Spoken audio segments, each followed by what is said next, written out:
And let me kind of sum up so we have time for Q&A. The public has a stake in our deteriorating financial condition, because our deteriorating financial condition as a country threatens the future of this country from an economic standpoint, from a foreign policy standpoint, from a national security standpoint, and from a domestic tranquility standpoint. All of those. Probably in that order, as things deteriorate over a period of time. We are clearly on an imprudent and unsustainable path. We've got to improve our financial reporting. We need to engage the public in meaningful ways with regard to where we are, where we're headed, the need for tough choices, the prudence of making those tough choices sooner rather than later.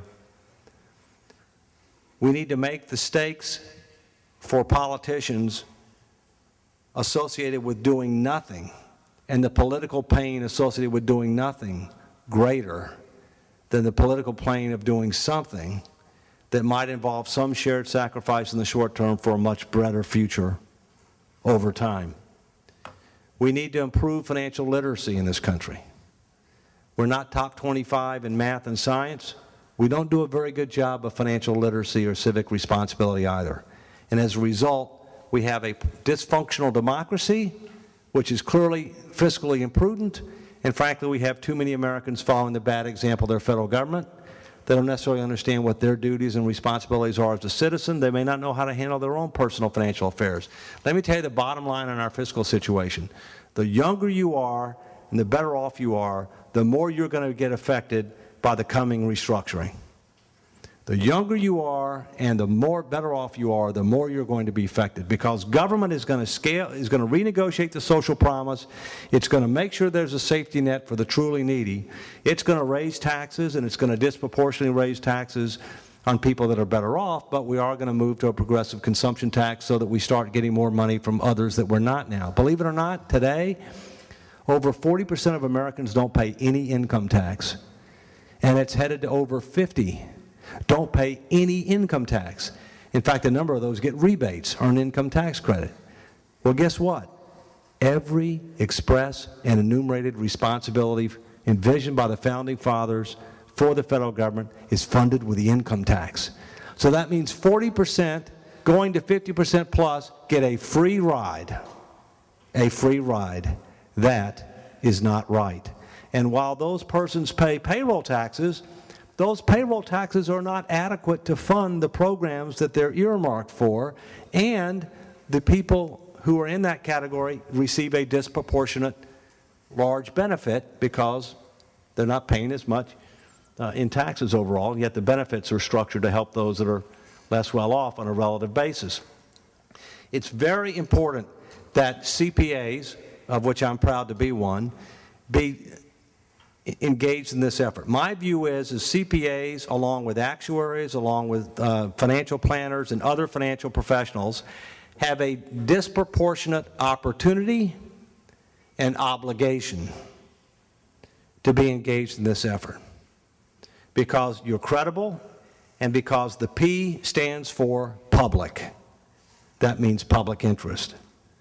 This is a nonpartisan issue. I don't care if you're a Democrat, Republican, Independent. I'm an independent for full and fair disclosure and have been since 1997. But the fact of the matter is, we're all in this together, and we need to try to make sure that we are holding our elected officials accountable, not just for what they do, but for what they fail to do. Right now, we have gridlock in Washington. Partisan battles and ideological divides. That leads to gridlock. Gridlock is okay when things are going well. Listen to my words carefully, because sometimes when Washington gets involved, they can muck things up. I start with an M, okay? For M, U-C-K, all right.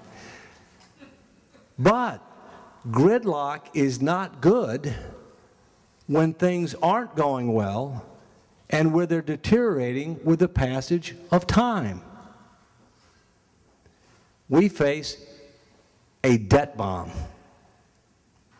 When I was growing up, some of you were growing up, we were worried about the nuclear bomb.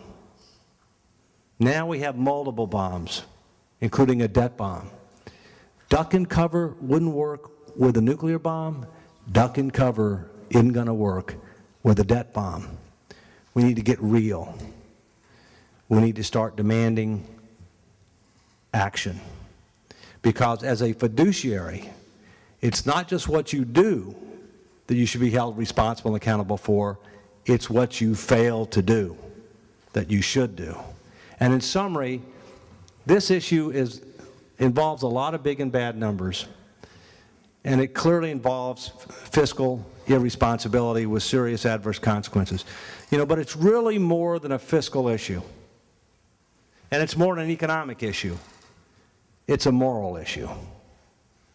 It is immoral what is going on right now. Mortgaging the future of our kids and grandkids, reducing relative investments in their future at a time where they face increasing competition. For the first time in the history of the United States, starting a year ago, a majority of Americans believe that life for their children and grandchildren will not be as good as theirs. That's not just unacceptable, that's un-American.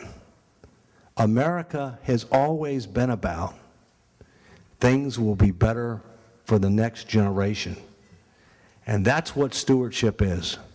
So I would ask that if you have any interest in what I'm talking about and what we're trying to do, which is frankly to save America's future, to promote more responsibility and accountability today to help create more opportunity tomorrow, to literally save the Republic. Not to save the world, not to save mankind, that's an overreach. To save the Republic, because I think the Republic is at risk. Plan A is to save the Republic. Plan B is Vancouver, British Columbia, because New Zealand is too far. I want Plan A to come into effect. We need your help for that to happen. Our website is pgpf.org. That's pgpf.org. We've got a number of great things coming out early in 2010. We've got some new digital website capabilities. We've got a 30-minute follow-up to the film IOUSA that will start talking about solutions. I've got a book coming out in January published by Random House called Come Back America, which will talk specifically about solutions, policy, operational, political solutions. I thank you for your time and attention. I'm happy to answer your questions. Thank you.